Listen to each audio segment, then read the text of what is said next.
We are going to get started right at about 10:03. We're going to give some individuals some time to join us. Thank you so much for joining us this morning. We have a lot of information for you. We are so excited to share, to get you home buyer ready or answer any questions that you guys may have. You will have the opportunity to enter any questions that you have in the chat. So if you are currently thinking of questions, you came to the virtual homebuyer expo with questions, feel free to start dropping those questions in the chat. We are going to do a question and answer for you guys to make sure we answer all of your questions. And this is the first too many more that are coming to you, so that way you can be exposed to this information so you can make the best moves for you and your family.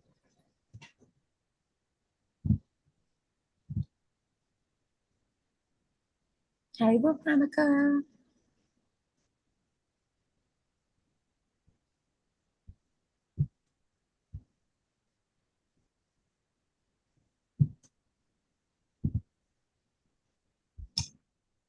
Come on in, come on in. Thank you everyone for joining us.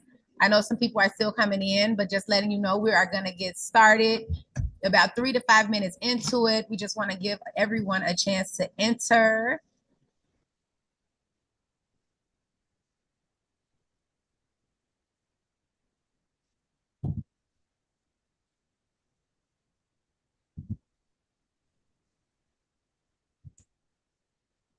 We need some background music now.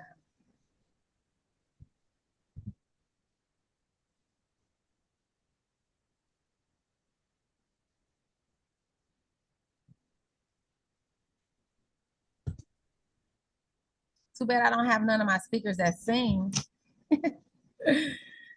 Well, that's definitely not my ministry. I said we need some background music. I know, right?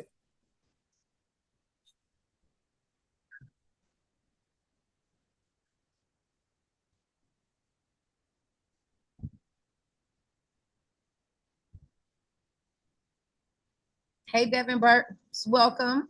Thank you for joining us. We love our realtors.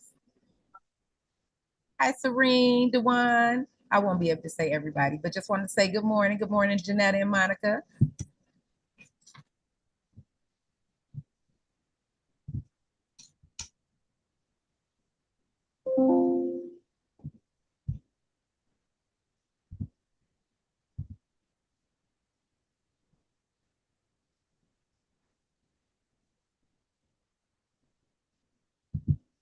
Y'all, I am so proud of y'all. It is Saturday at 10 a.m. and you guys are joining. This is so amazing. We are going to make home ownership happen. Yes, we are.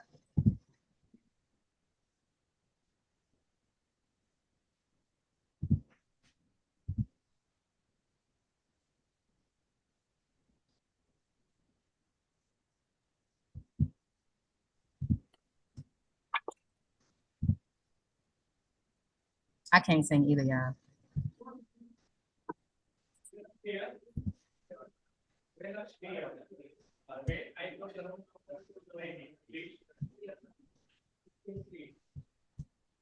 It is 10:01. We're going to give it 2 more minutes. We do still have people coming in, so we want to try to give everyone a chance to get the video, the virtual expo from the beginning, but we will get started here at about 10:03. Please feel free to drop any questions that you have in the chat. There is no such thing as a bad question. You guys will have the option to complete, to complete a survey. If you have questions and you want to schedule a consultant, just start you with the basic information. So myself or my team member, Nina Gonzalez, can do a one-on-one with you if you have personal, intimate questions that you don't want to put on the group chat, but feel free to put any questions there. We can answer any of those questions for you to help you get to the finish line. Like Natasha says, there's never a wrong question.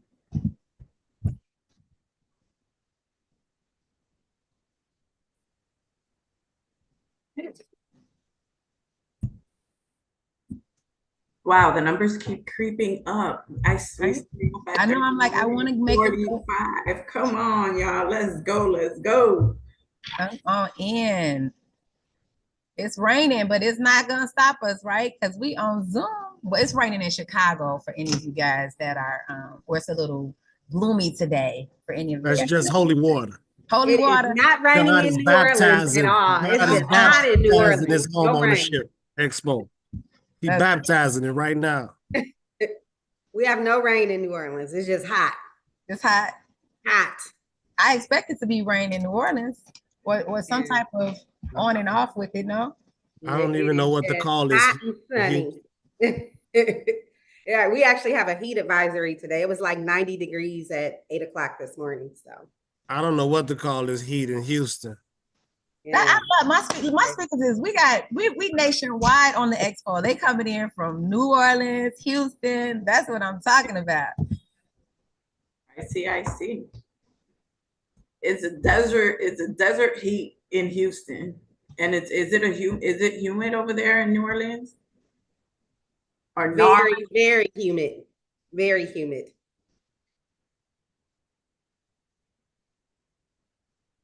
I see my friend Ed Padro join. Thank you, Ed. Thank you for supporting us. City Living Realtor.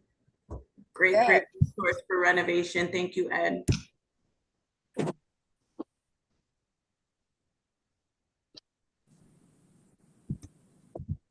Okay, so I snuck and gave one more minute, and then we're gonna get started at this 10:05 mark. The numbers keep increasing, so I was trying to give people a little chance to join, but we'll admit these ones here.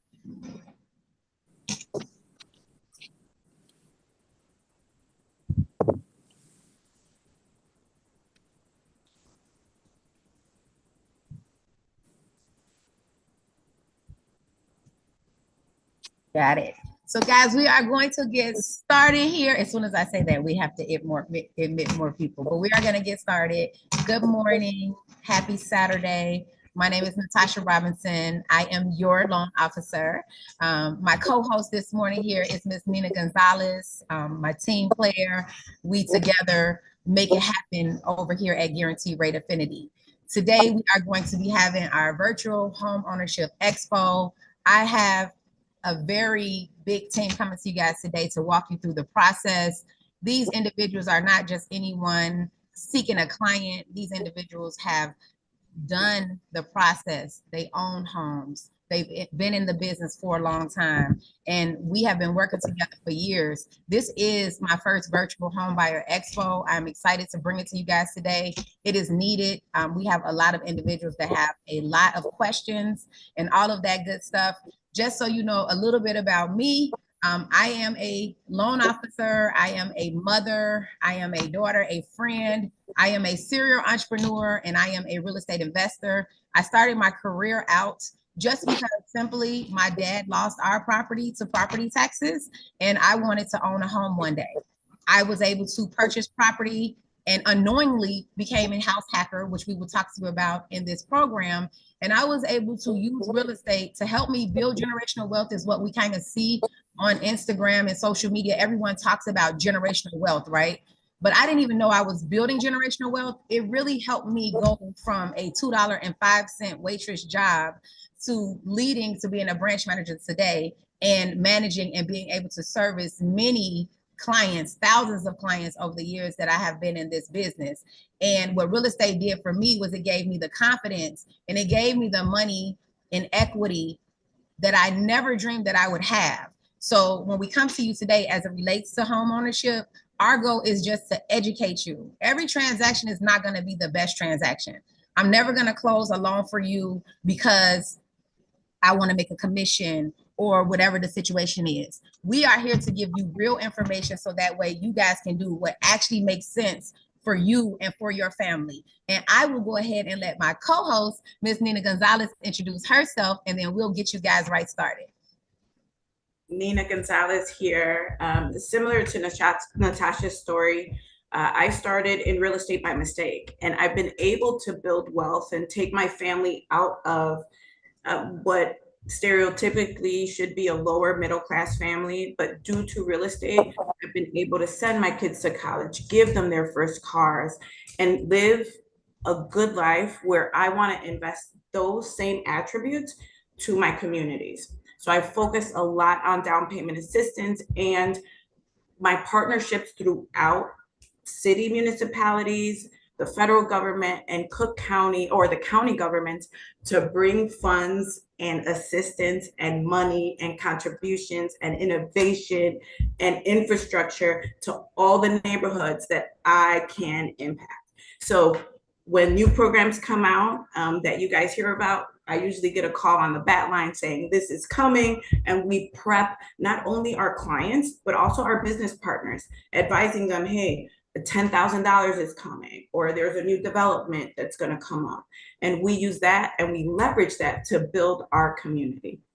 Yes, yes. And that's what we do. And we've built so many connections. I have other partners on the call. I'm going to have them introduce themselves when they do the presentation, because we know your time is valuable and we're going to jump right into it. But yes, we do real estate every single day. We are here to service you. We are here to help you. We are here to coach you. And guess what? Sometimes maybe guaranteed rate is not the program or the best program for what your goal is. And that is why myself and Nina connect with other lenders, the top other lenders, so that way we can refer you to your next person in the transaction if you need it and you don't get left lost. When I started looking for my house, I had to go through 3 realtors, 2 different loan officers just to get to where my goal is. And that can discourage people, right? So my goal is to kind of help you get there and get you on that roadmap. And if not me, the right person, so that way you can achieve your goals. So let's get started. This is our QR scan. If you guys are in a position where you are 640 and better, and you're like, hey, I'm ready to apply. I'm just here for information. I needed to find the right lender. You can feel free to scan and apply. We do have another link at the end of the presentation that is going to be there, those for individuals who are not ready to apply. Maybe they need a one-on-one consultant. Maybe we have to do a little credit repair. Maybe they're unsure of their journey and the next step of whose name it should go in or whatever the situation is. And that is okay too. So we have a link for that as well. But that's just for you guys. If you feel like, hey, and it's also in the messaging that I'm ready to get started, you can feel free to get started. If you're not, there is no rush. We are no pressure. We are just here for you as you need us. Buy like a boss. So today we are going to be pretty much teaching you guys every single thing you need to know to buy like a boss. And when we say buy like a boss, we're specifically saying buy like a boss. Don't go out and buy a property just because you want to be a homeowner. You have to buy something that's going to make sense for you, for your family, for your investment, for your bank account. The numbers have to make sense and all of that good stuff. Yes, sir. Okay, we're gonna mute you. So don't purchase a property just because you want to own a property. That's never a good reason. You have to have a purpose for your property, whether it be a home for your family, whether it be an investment, whatever it may be. You want to make sure it makes sense for you, right? And not just the person that's selling it to you. When you find out if you are ready to become a homeowner, that is pretty much what we're going to be doing today. You're going to be learning what you need to prepare, understanding the mortgage finances, and what we have to offer from Guaranteed Rate. As we all know, knowledge is power, and we talk about this a lot. Exposure is power. So today I'm giving you knowledge and I'm exposing you to a network that can actually help you get to your next steps. Why buy instead of rent, right? You make 0% interest off renting. A lot of people are comfortable. I had a situation, not even want to put him on blast, but my little brother, he wanted to live, in the South Loop, high rise, all of the nice fancy bells and whistles. He wasn't married, didn't have any kids or anything like that, but he really wanted to rent. He wanted the premium of what South Loop had to offer. So what we did for him was we found him a 3-unit in the Bronzeville area. He lived there for 1 year, right? And after living there for a year, he then basically rented his place out. And then he was able to pay his rent in the high-rise building downtown with the rent that he was getting for his property. He's younger, but guess what? Now he's gained hundreds of thousands of dollars in equity in his property. He still had a taste of living downtown, and he did it all with putting 3.5% down. So I can talk to you for hours about why you should invest, why you should buy instead of rent. And it goes into that. It goes into the fact that after 30 years, your mortgage is free and clear and you don't have a mortgage, it goes into thinking about retirement. And it also goes into you stopping paying off somebody else's mortgage when you can be making the investment to pay off your own. So definitely 100%, you should always buy instead of rent. Sometimes people have circumstances where they have to get on a roadmap to get to that next level. But if you can buy and the numbers make sense, I get a lot of people say, well, I don't know where I'm going to live in a year. Well, short of the story, my client bought a property in Bronzeville. Husband got promoted to LA. The property in Bronzeville has $250,000 in equity. Bought the property in LA, lived there for a year, made $150,000 in equity. Now just moved to Texas, right? Sold the property in LA, moved to Texas, and just bought another house that's probably going to gain equity. So just because you move doesn't mean you can't rent that house out or sell it. Property values are increasing and getting to that next level. Are you ready to purchase your first home, right? Number one, you have to understand your credit. Our minimum credit score is 580. Does that get you in the door? Yes. Is that really where you want to start? No. You really want to start at least at that 640 mark. Why? Because you're going to have better interest rates. You're going to be privy to more programs that are available to you, which is very important, right? You want to make sure that you're getting into the property with an affordable interest rate. At 580, you're going to have a tougher underwrite process, and your interest rates are not going to be as high, and you may not have as much buying power. So you want to always get a copy of your credit report. When you do an application with myself and Nina, we're going to do what's called a soft pull. So we're going to be able to look at your credit profile and see where you stand and make some recommendations before you pull your credit. If for any reason you know you've been paying your car note late, you just filed bankruptcy, you have a lien on title or judgment against you, then yes, you probably want to go directly to a credit repair person. And next week, I am going to have a Zoom for credit repair. So we'll be getting that out to you.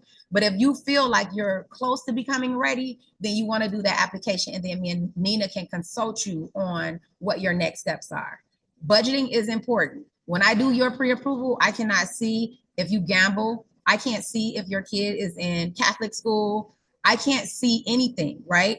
So with that being said, even if I say you qualify for $2,800 mortgage, if you know you can only afford $1,700, then we need to be putting you in a situation as to what you can afford for that property. As it relates to the savings, some lenders are going to be out here marketing no money down. You don't have to have money. You're going to get money back at the table. Well, I will tell you, African American homeownership has been the same, right? The same percentage since 1978, 1979. Because people are losing houses as fast as they're getting them because they're getting to situations that they can't afford. So you definitely want to make sure that you can afford your mortgage payment and that you do savings. Set aside some money to live to see another day. If you lose your job, if something happens, you just want to build that nest for you. Even if I get you no money at the table, even if I get you a check back at the table, now you just have more money so that way you can work on your savings plan. Stable income is important. Some people think that you have to be on your job for 2 years. That is a myth. You just have to have had a job in your life for 2 years for FHA. And keep in mind, you also can graduate from a associate's degree or bachelor's degree, and I can still put you into a property with just one pay stub without 2 years on your job. So understand, if a lender didn't tell you that's reputable, don't believe everything you hear. Get your advice from a loan officer. For all of my self-employed people, understand that we do have the ability to do only 1 year of tax returns. So if you've been writing everything off for whatever financial gain that you had, that is totally fine. But when that next year comes, you can't start over and file your tax returns correctly with just 1 year, depending on your credit score and your actual situation. So keep that in mind as well. When you get started, we're going to be teaching you about the basics of get started through this process. We're going to go through you meeting Ebony Lucas, who's going to be the attorney, talking about what you need to do to set yourself up for the attorney. I always tell my clients, when you have an attorney, you normally get them at the end with your realtor. Consult with your attorney first. You may own other property. You may want to create a trust. You may want to do a lot of different things. But if you talk to your attorney in the thinking process of buying a home, I think that'll help you get to the finish line better. We also have Ron from Amerispec. He's going to talk to you about a home inspection and why it's important. And then we also have Lamont Ellaby, Alarm Services, and Kirk Gregory, who's going to talk to you guys about insurance today.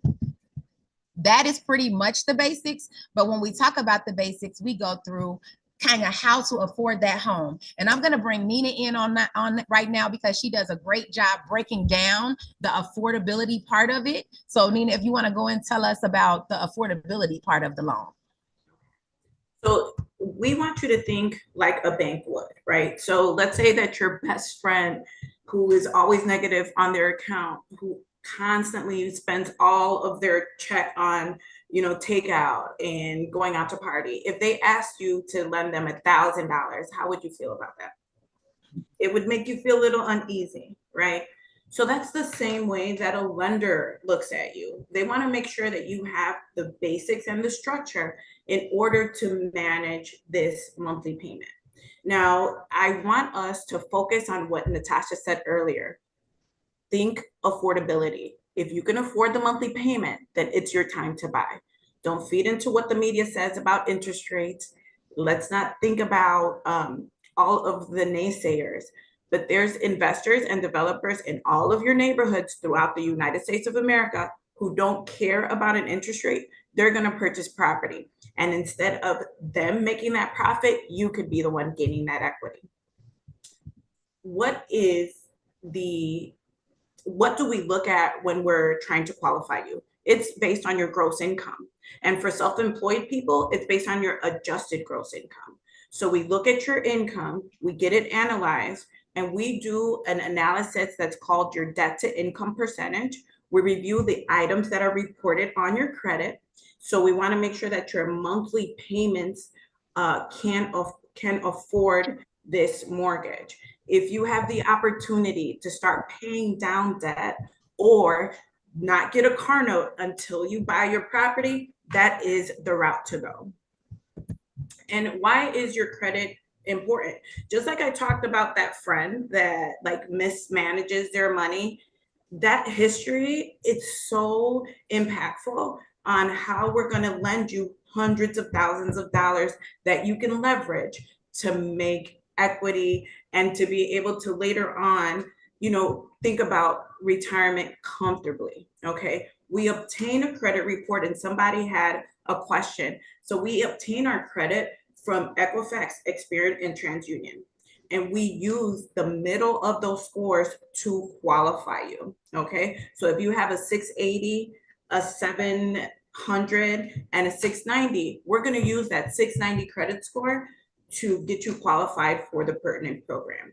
Your credit history can impact how much you're getting for down, how much you're eligible for down payment, the kind of programs and assistance that can be offered to you, and your interest rate. So that's why it's important to register for next week's Zoom so you can get an in-depth look at what credit and how you can better your credit and get yourself lined up and ready to get approved, right? So we want to keep the credit balances low. We want to set up auto pay, okay? Target the credit cards that have the highest interest rates. Don't move debt around unless you're looking like at least 6 months out. Don't open any new credit, and don't close any that you haven't used. Now, there might be some controversial advice. If we sit down with you and you don't have enough credit, we might say, hey, you need to open up a credit card, have it reporting for 3 months, right? But that is few and far between, and you want to hear it directly from us, not from Uncle Pookie, okay? Another thing that I want to talk about is not co-signing for anyone during this process. There are some things that have urgencies or emergencies. We understand that. So consult with us before you sign on the dotted line. And an emergency to me is like an emergency surgery that requires funds, that you have to sign for your child's or partner's student loan, or else they cannot enroll. Those are emergencies and urgencies for me. The mattress sale for Memorial Day, that is not an urgency. 0% from Pandora, that is not an urgency, okay? And let's talk about down payment. Or Natasha, would you like to talk about down payment? Well, I can chime in on down payment because I love the 20% rule. So almost 40% of the people that are on this call will think if they get a conventional loan, they have to put 20% down. That is not true. You can put 3% down on a conventional loan. There's down payment assistance for conventional loans as well as FHA. So how much do I need for my down payment? You will need your closing cost credit, and you will also need down payment. So if the down payment for your loan is 3.5% of the purchase price, let's just talk 100,000, that's 3,500. Then you will have what's called your closing costs. Your closing cost is not an exact percentage of your loan because, of course, if your loan was $500,000 and your closing cost was averaging 10 to 12,000, you'd be looking at 2%. Where at 100,000, that's a higher percentage, right? So you generally want to try to negotiate a 3 to 5% credit with the seller when you're talking to your realtor. And that's something we're going to talk about in the future as well, negotiations. But you need closing costs and down payment. You can get a down payment assistance program to cover your down payment. You also can get the seller to assist you. So when you listen to us talking, don't assume the worst until we tell you if that's your worst. So if we go through the numbers and you're like, I don't have $30,000 because I just don't have it and I'd rather just rent, go through the process of seeing what programs do we have and how much money you're going to need for your credit score and for your particular situation. We have grants right now, $8,000, $10,000, $15,000, right? Some people qualify for the grants, some people don't. Some grants are good for you and some grants are not good for you. But with that being said, that's why you have a mortgage expert that is going to help guide you through the process, whose goal is really like my fiduciary responsibility is home ownership, right? That is what I do. It's not to close one loan, it's to close one great loan. So that way now you can share your experience with more people and you can create homeowners as well. We have to collaborate and we have to do this as a unit to help you get to the closing table. But we have down payment assistance programs, 3%, and you can put 5% down on a conventional 4-unit property and go to $1.3 million on a loan amount. And what does that mean for you? That means that you don't have to live in Inglewood if you don't want to live in Inglewood. And I'm not going to get too in depth with it, but if you go buy a property on the north side for a 3-bedroom, your average rent might be $2,000 to $3,500, right? If you go buy a 3-flat in Inglewood, maybe your rent range is $900 to $1,600. So you now can go move in a different neighborhood because you're going to qualify for more because you're getting more income. So what I'm telling you guys is don't end your journey before it starts. Talk to a professional because you never know what's available for you unless you ask those questions. How much can I be approved for, right? So we talk about debt to income ratio. And every time I say DTI or debt to income ratio, Nina will come back and say, well, Natasha, what does that mean? So what I do, the way I explain it is if you make $1,000 a month and you have $500 in your mortgage payment, your car note, your minimum credit cards, student loans, your debt to income ratio at that point is 50%, right? So when you're getting a loan, we're looking for you programs that will let you go up to 56%. Every single program is different. So depending on what program we put you in, depending on what your credit score, it determines that. But debt to income ratio is just something you want to pay attention to. Why do you want to pay attention? Because we love our Range Rovers, and I was a victim, y'all. I bought a Range Rover too, but we love our Range Rovers and we love our car notes that's oftentimes higher than our mortgages. And what happens in that situation is when you go and you purchase that Range Rover, if your Range Rover note is $1,500, you took away $3,000 of your income, right? Because we just talked about 50%. So if you only make $7,000 a month, right? Now you only have room for $2,000 in mortgages to get you at that 50%. And I know that was a little, quick there. But what I'm saying is purchase the house first.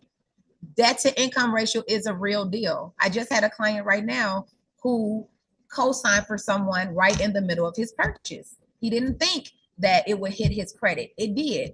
So I had to restructure his loan, and he does have to pay off like $10,000 in credit cards at the last moment. But he didn't know, honestly, because people don't know. But every purchase that you make affects your DTI. So definitely pay attention. Pause right there. Can you pause right there? I want a commitment and a moment. Just slow down and say one more time. Get the property before the dream car. Because there's people who have car notes. They need to put that in the chat. We need to put property over dream car in the chat, guys. We need to put that, drop that in the chat today. If you are gonna go property over dream car today, because the cars are killing the debt to income ratio. So definitely pay attention to that. So thank you, Nina, because we gotta put the house, because they're gonna give you a car. They don't really care that much about your debt to income ratio for a car. They're looking at your credit score, right? But for a mortgage, we're gonna go a little more intense on looking at how much you actually qualify for that home. That car note is a 5 to 7 year commitment. Your mortgage is a 30-year commitment. So the process is just a little different there. What does my mortgage? We don't want to scare you, Tracy. We don't want to scare you. Some people gain enough income that the car note does not disqualify them. Exactly. You also have two questions. People are wondering, how does student loan debt play a part in all of this? So I answered that in the chat because great question. We can talk about that, but it varies per program. If you're in an income-based repayment plan, we can use that amount, even if it's zero, depending the program, right? And if there is no repayment yet, we have to use up to 1% of the balance as a proposed monthly payment. So it's very specific to each individual, but there's some opportunity. There's some, like I had somebody who has 80,000 in student loans, but they're in an income-based repayment plan, so it's only $63 a month, right? But there's opportunities to use lower amounts, or we have to use the actual payment that's reported on the credit. We would have to use that in your debt to income calculation. Got it. And guys, keep in mind, on the income rate based repayment plan, if you don't remember anything else, you want to try to make it at least $1. On FHA, if the income base, and FHA is a government loan that allows you to put 3.5% down. On that particular program, they will allow an income-based repayment plan as long as it's more than $0. So when you're negotiating to get that IBR with your student loan company, get some type of payment, even if it's just $10. Hey, I just want to pay you back something, because that will help you have more buying power as well. I have a client right now, he has $300,000 in student loans, but his IBR is only $179. His loans are going to be forgiven, right? Because we get that question all the time. But until they're forgiven, I can use the $179 payment, except for in lieu of thousands of dollars worth of payment. So definitely keep that in mind. Nina, did we hit everything on that topic? Got it. What does your monthly payment include? It includes your principal, your interest, your taxes, and insurance. If it is a condo association, we're going to include the condo payment in our structure, but you would be making that condo payment directly to the condo association. So keep that in mind. You don't always have to escrow. If you put 20% down on your property, escrow means you're including the taxes and the insurance. And if you are going to escrow, if you don't want to escrow and you have a situation where you're putting 20% down, there is a way to not include that, but we can do a one-on-one with that for you as well. And we just talked about what is an escrow account. An escrow account is money that is put away. When you close on your loan, and we get this question a lot, you will pay your insurance up for a year. Kirk is one of my amazing insurance agents, and he doesn't try to, he understands that I've already included the amount for your insurance in my estimates. So you don't have to pay the insurance up front. All of that is included in our worksheet, right? So when you come to the closing table, the money that you're going to have is going to all be on what we estimated on our worksheet. You don't have to pay that many outside people, right? Your home inspection is something that you'll pay prior to me. And after that, the earnest money is what you put down as a deposit on the contract. But those are the only two things. So when we set up your insurance in your escrow account, that money is going to be for the mortgage company after you close to continue to make your mortgage payments. Can your escrow increase? Definitely. If your insurance increase and your taxes increase, it can increase. But your interest rate and your principal and interest on a 30-year fix, that will always remain the same. The only variable number will be that escrow account as taxes go up or down and insurance goes up or down. And you always have the option to switch your insurance agent and appeal your taxes to get those numbers down as well. Hold on, can we take a pause here? There's some excellent questions in the chat, and I just don't want them to get. Thank you, because I can't see them, so I appreciate that. So it says here, if I have a good credit score, would it make sense to go conventional, and why? Ooh. Like I said, you know, I responded, but I wanted you to add something to it. Like, it depends on the kind of property you're looking to purchase and how much is required for reserves. Like, what do you have in, you know, to back you up in funds for the transaction, right? Conventional is a good option because of the mortgage insurance requirement on it. And we can get more into detail on one of the other sessions on that. But mortgage insurance and contract negotiation, like if you have a conventional pre-approval, you probably stand out more when you're submitting offers on property. Not to discredit any of the other loan programs, but that is just what it is right now. Do you have to put 20% down to avoid PMI? If you have a good credit score, your private mortgage insurance might only be $26 a month. So it's depending on, do I want to put this 10% down, additional down, to reduce my mortgage payment? Or do I want to have a nest egg? Do I want to have more savings? Do I want to use that money to make some updates to the property and buy new furniture? So once again, it is very tailored and subjective. But yes, you want to put 20% down to avoid mortgage insurance, or we can pay out a portion of the mortgage insurance and still save you lots of that liquid cash. Yes, and conventional, we just have a new grant out. Well, it's not new, but we've been using it for quite some time. So we have an $8,000 grant that is one of the easiest grants to get. Doesn't matter how much you make. They look at where you currently live. So if you live in an area that has been considered targeted, and we have had some great neighborhoods that have popped up, a lot of Beverly addresses, just to name a neighborhood, you would be able, if you're a first time a homeowner, to qualify for that grant on the conventional side. And just so you know, FHA loans have higher fees. So FHA is going to allow you to do certain things like purchase after a BK sooner, bankruptcy, purchase with a lower credit score. However, there is a little additional cost with an FHA loan. But once again, always do your consultation. The difference between myself and Nina is I'm not going to just throw you in an FHA or throw you in a conventional. And sometimes I get in trouble from my team because they say, well, why do you give them both options? Why not just give them one? Because I want you to see the options that are available for you so you can do what's best for you and your family. What is a conventional loan, Janae? We're about to hop into that now, so we'll touch on that on the next slide. They're asking what a conventional loan is, and then Ashika, we're having credit repair session next week. Yes, so you can hop in and do that. We do not officially offer credit repair; we offer the loan financing. But next week we have a superstar that can help mitigate and answer all the credit repair for you. I'm going to take a pause so Natasha can keep on the presentation, but I will hop back into the chat shortly. Awesome. And then if you want to drop your email in, Emeka can forward you to our credit repair specialist, and then she can get you started with videos. She has some free videos and things like that if you want to kind of get started prior to next week. But we can get you a referral for that, so that way you can get the party started.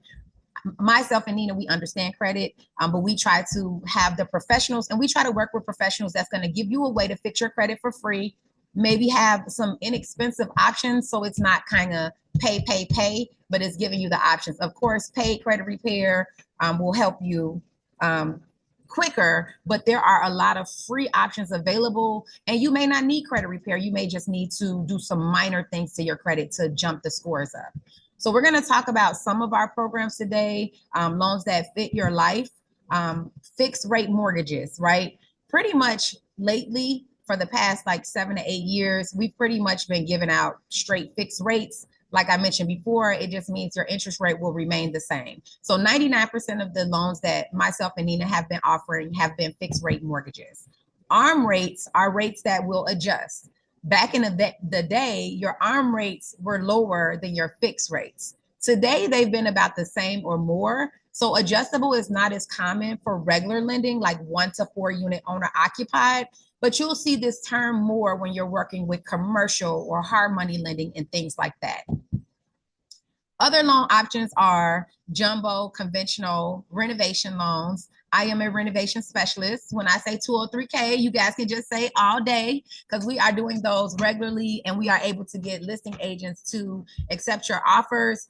On a renovation loan, you see a house, it has an ugly kitchen or it has goals and dreams. You could tear a house down and rebuild it on this program. You can just update the kitchen and baths. You can do a gut rehab. The sky is pretty much the limit. We are a one-stop shop. We can offer those renovation loans to you as well. We offer the government loans, FHA, VA, and USDA loans. And I wanted to see, so right now we're going to go into more options, more control. And I see that we're a little over the 10:30 mark. So if we have Rosie online, Emeka, we could bring her on so she can go over the IDA down payment assistance program. Hi, good morning, guys. So my question, should I share my screen or do you have your screen or? Emeka, how did you want to do that? You wanted to do, let me just see, I can go to your screen. Let's see, I'm gonna have to go back. Because I have my, oh, perfect, there you. You will have to tell me next, yes. Perfect, thank you so much. Thank you, Natasha. Thank you, Nina. Thank you guys for having IDA on. Again, my name is Rosie Verdon. I am one of the account managers with IDA. So IDA, it's Illinois Housing Development Authority. So we provide down payment assistance, and it's called down payment assistance, but the funds can be used to cover down payment and closing costs. So all of our down payment assistance are available in every county in the state of Illinois. Want to buy in Rockford? Go ahead. You want to buy in Joliet? Go ahead. You want to buy in Champaign? Go ahead. Every county in the state of Illinois. So some of the down payment assistance programs that we currently have available. I have the Illinois HFA1 and the opening doors listed there, although as you can see, the funds are currently suspended. The reason I leave them there is because hopefully they'll be coming back sometime this year. Not a definite. Y'all come back a lot. Y'all the most comeback program I've ever met. Are, and anytime Rosie says it, she comes through. So I know you have, I know you have good intel. I know you my have fingers crossed. So the programs that we currently have available, first of all, it's the Access Forgivable. With this program, and they're based on the purchase price. So with this program, we're going to give 4% of the purchase price in down payment assistance, max of $6,000. It comes with a 10-year forgivable lien. What does that mean?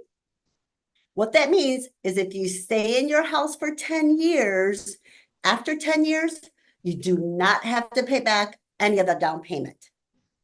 But if you refinance or sell before the 10 years, you have to pay part of that $6,000, not all of it, just part of it. So again, let's say you get the $6,000 for 10 years. Let's say in 5 years you want to refinance, which you can. You're going to owe us about $3,000. It's about $3,000, which is about half. So that's the Access Forgivable. The next program is the Access Deferred. With that one, we give 5% of the purchase price and down payment assistance, max of $7,500. Now, this program, the money, that $7,500 is deferred. So what that means is that at some point you will have to pay back the full down payment assistance amount. We don't charge any interest, but you have to pay the full amount.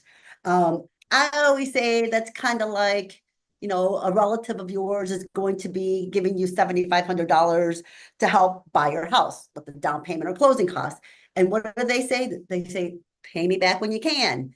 Well, we're saying we're going to give you $7,500, but pay us back when you refinance, sell your house, or at the end of the 30 years. Kind of the same. And again, we don't charge any interest. The last program is the Access Repayable. With that one, we give 10% of the purchase price and down payment assistance, max of $10,000.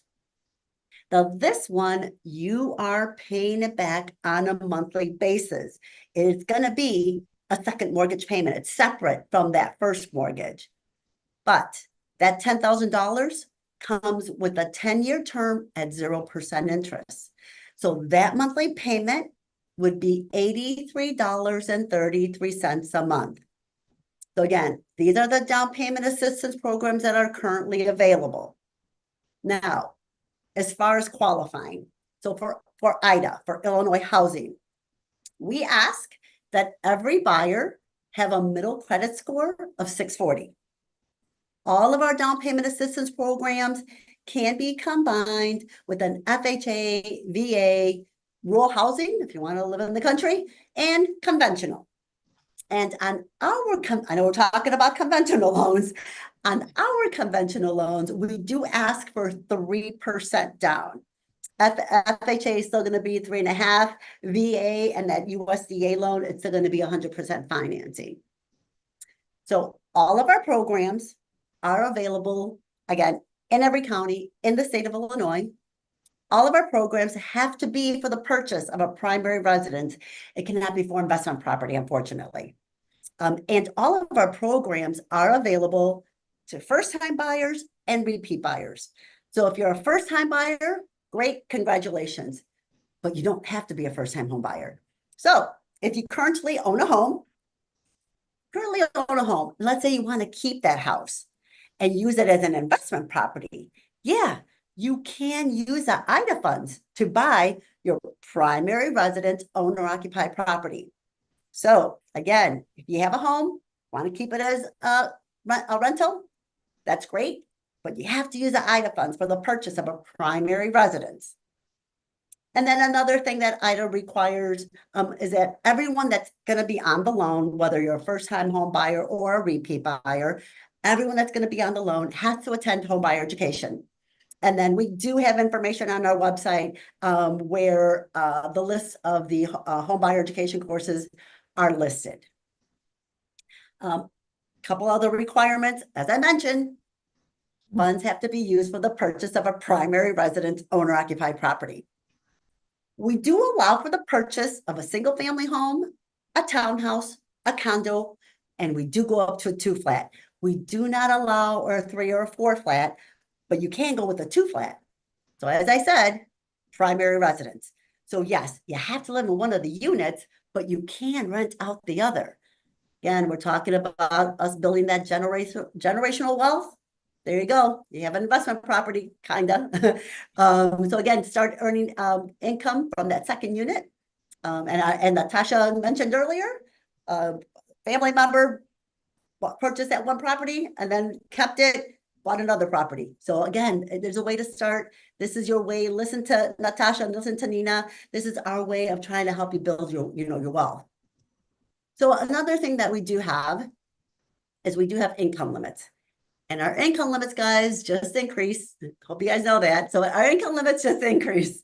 So it's going to depend on the county that you're buying. So for Cook, DuPage, Kane, Lake, McHenry, and Will counties, the income of everyone on the loan, not household income, everyone on the loan cannot be more than $134,520. So again, it's only the income of everyone on the loan. And then we also increased our purchase price limits. So very generous. That's $610,939. So the purchase price of the property cannot be more than that amount. I'm pretty sure we should be okay with that. But there you go. Those are our income limits and purchase price limits. Awesome. Next, please. So the way it works is, so we have the funding for the program. We do not take applications. We work with 150 lenders throughout the state of Illinois. Natasha and Nina, guaranteed rate. Actually, Guaranteed rate is one of our top lenders. So there you go. So Natasha, Nina, they'll take the application for us. So again, when you start your pre-approval with them, go ahead, mention that you also want to see if you qualify for the IDA.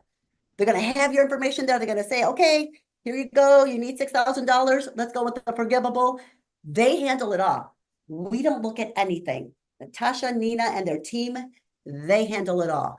It doesn't take any longer to close. So however long it takes them to close on a regular loan, that's how long it's going to take them to close with the IDA. So a couple of questions that I get. And you can just get rid of that picture. Do funds ever run out? So that's a question that I get all the time. And it's like, no, we always have down payment assistance. I told you about those 2 programs that the funding is currently exhausted. You might hear in the community, oh, I ran out of money. It's not that we ran out of money for all of our down payment assistance programs. We might have run out for 1 or 2, but we will always have down payment assistance. Actually, the last time we ran out of money was like in 1995-ish.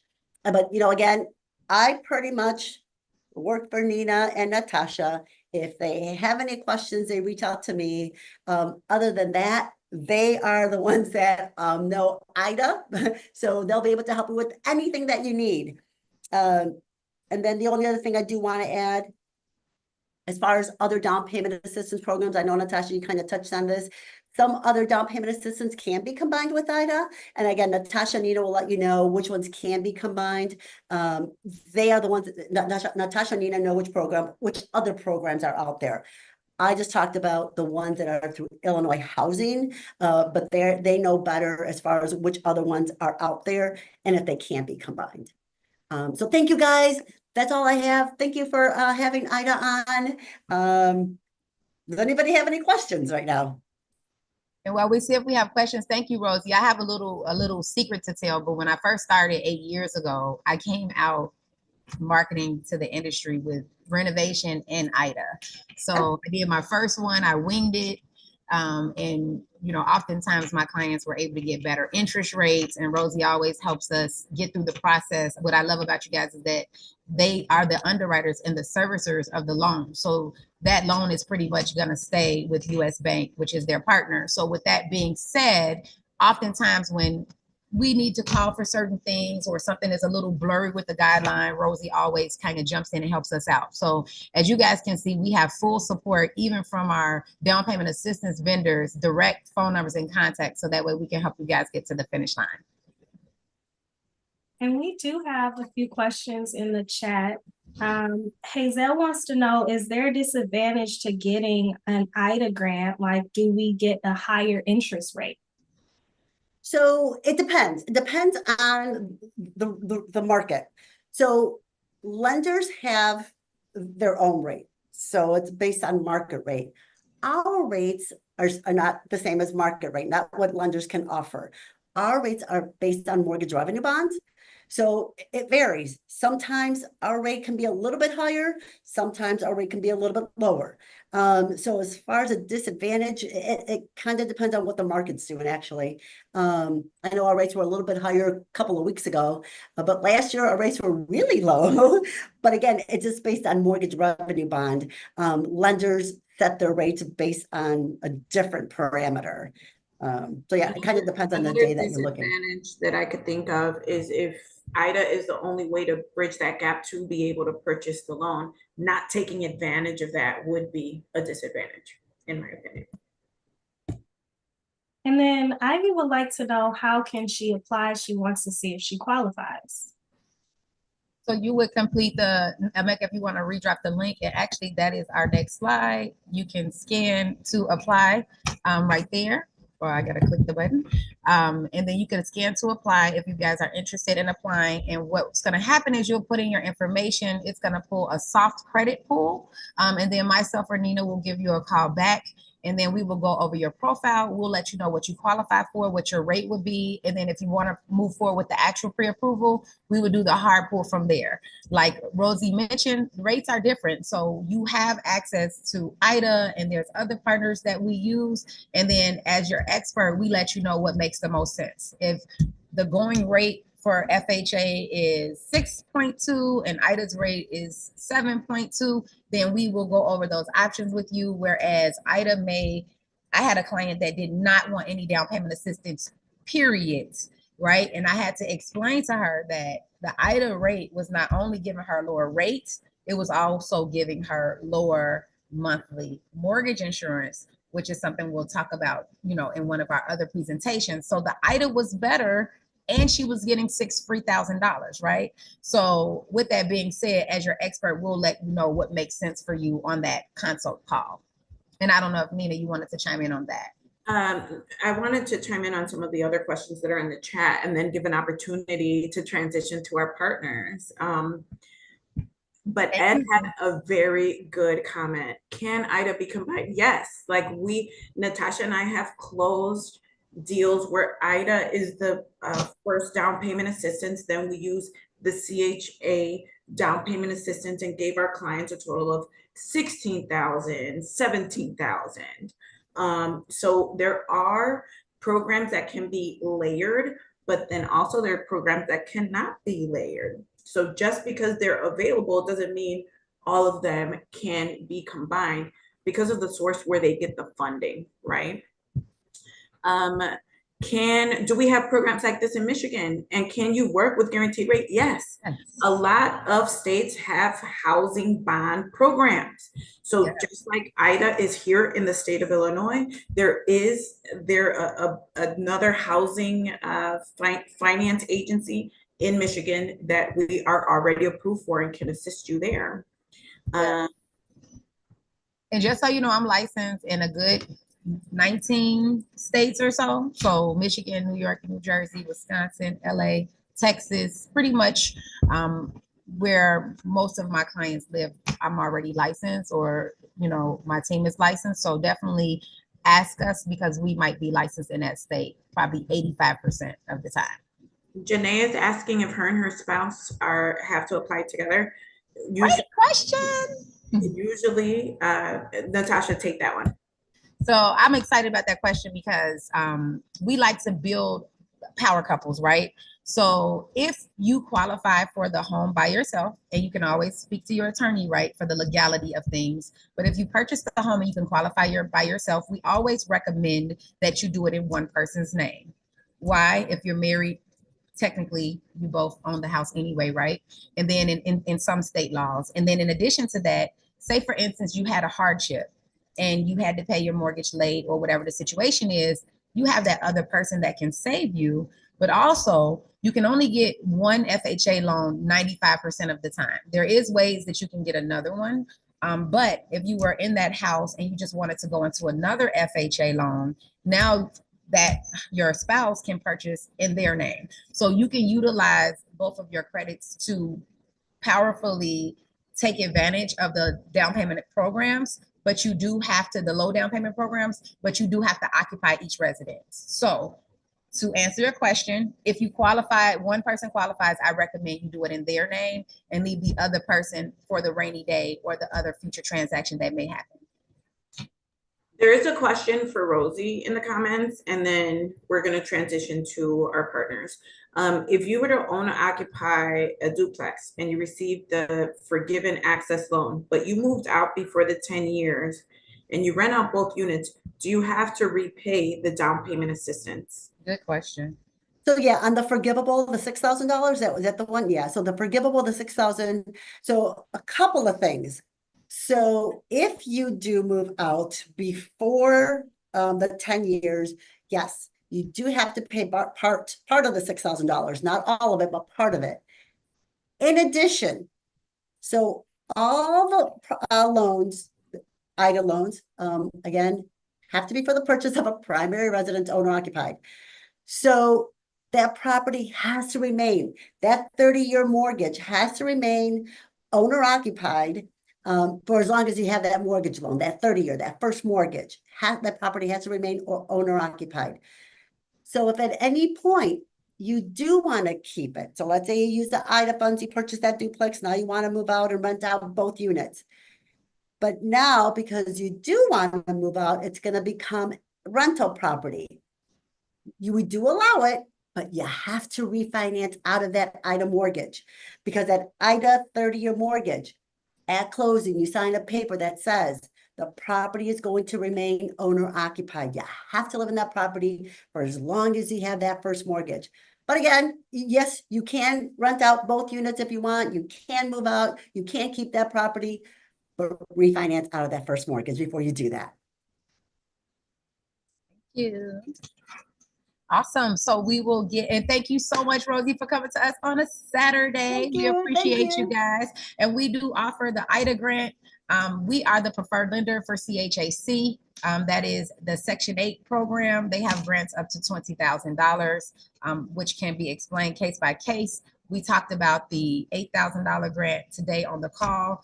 Nina is always getting invited to the roundtable for any new grants that come to the city of Chicago. I know we have an event coming up soon. So we do connect with our partners so that way we can make sure we bring all the resources available to you. We have situations where you work for a university. I had the University of Illinois give one of the professors $50,000. I was still able to execute that grant for him and bring it into our circle of grants. So once again, don't be scared to ask questions. Sometimes we can stack grants. We have another program called the Chinoa. So once again, we're going to be bringing to you a series of these virtual expos, and one is going to specifically be on down payment assistance programs, specifically on credit repair, specifically on the different things that you guys need to be dangerous, so that way you guys can get to the finish line in your process. But now I want to go through the process. I see we have let's just see, we have the home inspection, but I wanted to bring on my dear friend, Miss Ebony Lucas. She is an attorney. So once you go through your process, you're going to apply for a loan. After you apply for a loan, Nina or myself will issue your pre-approval. Once we issue your pre-approval, and that pre-approval is a pre-approval, not a pre-approval, meaning we are pre-underwriting your file. We are verifying your income, your assets, pulling underwriter reports. We want to make sure that you really qualify for this property, so that way we don't have to tell you we can't do it. So sometimes we have to go through a few extra steps in the beginning. Our pre-approval process can take an hour. It could take a couple of days if we need third-party documents, but our job is to get it to you pretty much right away. After that, you want to be introduced to an attorney, so that way you can talk to the attorney. How do you plan to hold title? Should I buy it in my husband and wife name? Should we do it separate, right?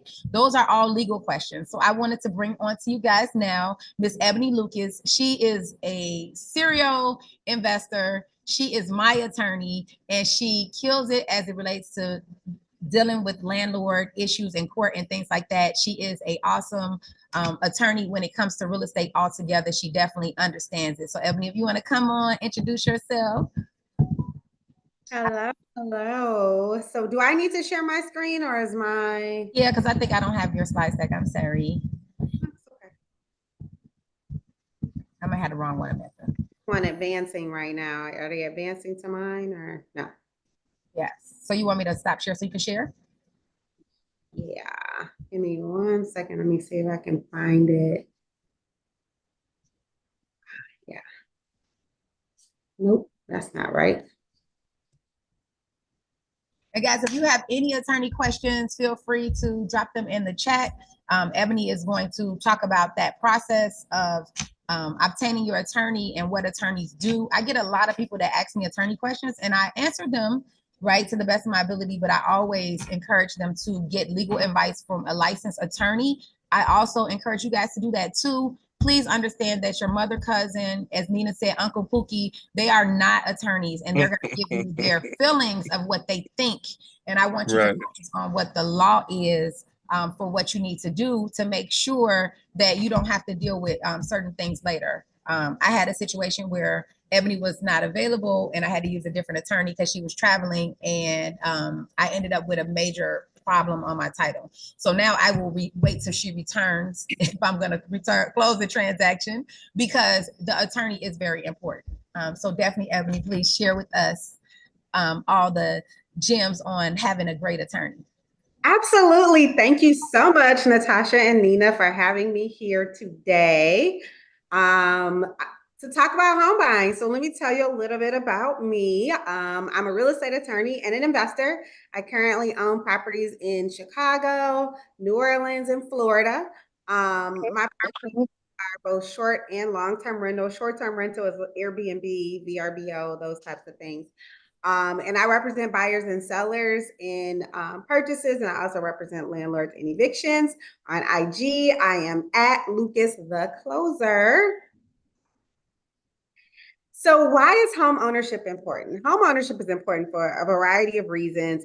I'm very passionate about home ownership, and particularly about Black home ownership, because we really need to work hard to increase our numbers, because increasing our numbers in home ownership means we're increasing the wealth in our community.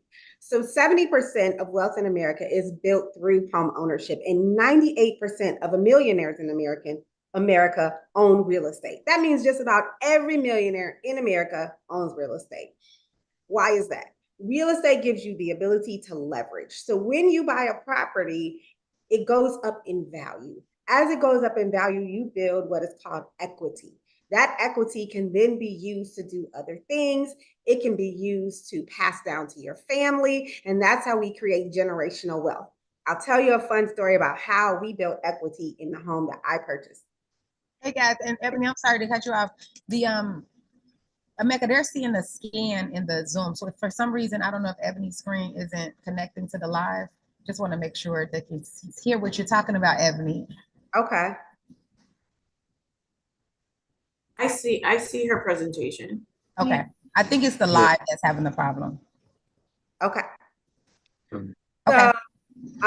So do you need to share your screen, or am I good with sharing my screen? I'm good? You're good to go. You'd be good. Yep. Okay, all right. So I purchased my property for $75,000. It's in. Ebony, this is my last cut off. I think you just got to click from the beginning. They can see it's cut off. So where you see at the left where it says from the beginning for the slideshow, I think you just got to click that. Okay. Thank you, Rashana. We love you. There we go. All right. Better now? Yes, we are there. Great. Okay. So I purchased my house for $75,000. It was a complete gut rehab. My husband was like, "Are you crazy?" I'm like, "No. You said you wanted a house with a yard and a garage. We have a yard and a garage. We're in North Kenwood, great community. Let's get it." So we bought our house, we rehabbed it, and we rehabbed it over time. So this is something you should know. Like when you buy a house, if it needs work, you don't have to do everything all at once. I will say for our house, because it was a complete gut rehab, we had to at least make it livable, and that took about a year. So once it was livable, we put in about 300,000, and then over time we did like our backyard and our basement and that kind of thing. Anyway, now my house, it appraises around 900,000. So I have a lot of equity in my house. And when at some point we were like, "Hey, we have all this equity in our house. Your equity is yours to use." And we wanted to buy a boat. So we used the equity in our house to buy a yacht that we now rent, and it's a business for us. So now we're actually using that equity to create additional income. And so we're building the wealth of our family in that way. So there's a lot of different ways you can leverage the equity in your home. And it's something that's very fun about homeownership. But again, it's how we build wealth, and it's how we actually create generational wealth. So I want to talk about why homeowners fail, because we all hear these stories and people are afraid to purchase because they're like, "Oh, I know somebody that bought a house and they went into foreclosure." I've seen the videos of people saying, "I hate home ownership." But let me tell you about why these people hate home ownership, so you understand what mistakes not to make. First is location.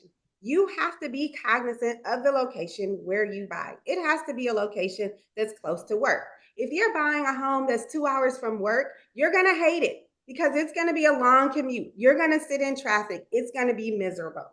If you buy a home that is not near your family and you have kids and you need family support, you're going to be unhappy. So make sure that your location, when you think about that, you think about family, you think about schools, you think about work, you think about convenience to different things.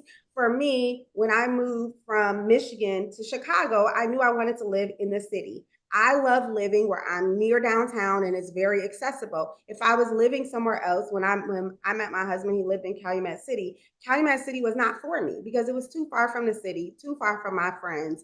And so you have to think about that. Location, location, location is the number one rule in real estate. So that's number one reason why people fail. Second, you make a personal decision and not a business decision. When you're looking at real estate, your real estate agent can do what's called a comparative market analysis. That tells you how much your property can rent for. That tells you how much your property can sell for. You have a very realistic idea about how much what this property is going to be valued at. And I mentioned that I did a gut rehab of my house. When we rehabbed our house, we picked things that we loved, but we also picked things that are realistically, if we want to sell our house, we can sell it. Let me give you a perfect example. We've all heard about how long Michael Jordan's house sat on the market, right? His house sat on the market because it has number 23 all over it. The house is Michael Jordan, Michael Jordan, Michael Jordan, which was great for Michael Jordan when he lived there, but that was a personal decision. It wasn't a business decision. He didn't think about the fact that, hey, at some point, I might want to sell this house. And it's so personalized to me, and my name is all over it that somebody else may not want this house. So as a result, this house has been on the market almost 20 years. So you have to think about and those types of personal decisions that you make when you're buying a house. Yeah, you want it to be somewhere where you live and you love, but you also want to know that it's a property and you don't fall in love with the property. You understand that it is an investment. Make a business decision. Third is you get in over your head. I think Natasha mentioned this. Just because you can afford $5,000 a month doesn't necessarily mean that you want a house that's $5,000 a month. I love to travel. I'm actually in New Orleans right now. Last week I was in Belize. Next week I'll be in Michigan. So I love to travel. Traveling is a part of my budget. And so I know that traveling is a part of my budget. My lender doesn't know that traveling is a part of my budget. It's impossible for them to know that. But that's something that's very important for my self-care. So if I know that's important for my self-care, I'm not going to put myself so deep into the house where I don't have that extra money to do the other things that I love. You don't want to be house poor. So don't get in over your head. Know what you can afford, not just what you can afford on paper, but what you actually can afford and still do the things that you enjoy. Next, people either miscalculate or don't calculate the numbers. So if you're buying a property that needs work, understand from a contractor, I love my real estate agents, I appreciate their advice, but I don't listen to them when it comes to how much a rehab is going to be. I listen to contractors. I look at how much materials cost because people will tell me all the time, oh, that rehab is only going to be $100,000. I can tell you right now, if you're rehabbing a bathroom, it's going to be $20,000 to $25,000 to rehab a bathroom. So knowing that a kitchen is about $30,000 because you have to buy appliances and countertops and all these things. Knowing that if you have 3 bathrooms and that's $20,000, that's $60,000, right? So understand the numbers from a contractor, not a real estate agent, not a lender, not your attorney. Listen to a contractor. Get the information before you get into the home so that you don't miscalculate the numbers. And then the last one is just poor financial management. You want to make sure that before you get in a house, it's kind of like people who get weight loss surgery and then they end up gaining all the weight back because they don't have the good eating habits. The same thing when you're buying a house. You got to build those habits before you get in the house so that when you get in the house, you're used to, hey, I know that I have to pay my bills. I have to pay them on time. I need to have enough money for repairs. So if I go into a house, I put 20% down and I didn't have to put 20% down, and now I have no savings. If something goes wrong with the house and I'm screwed, then that is not a good financial decision.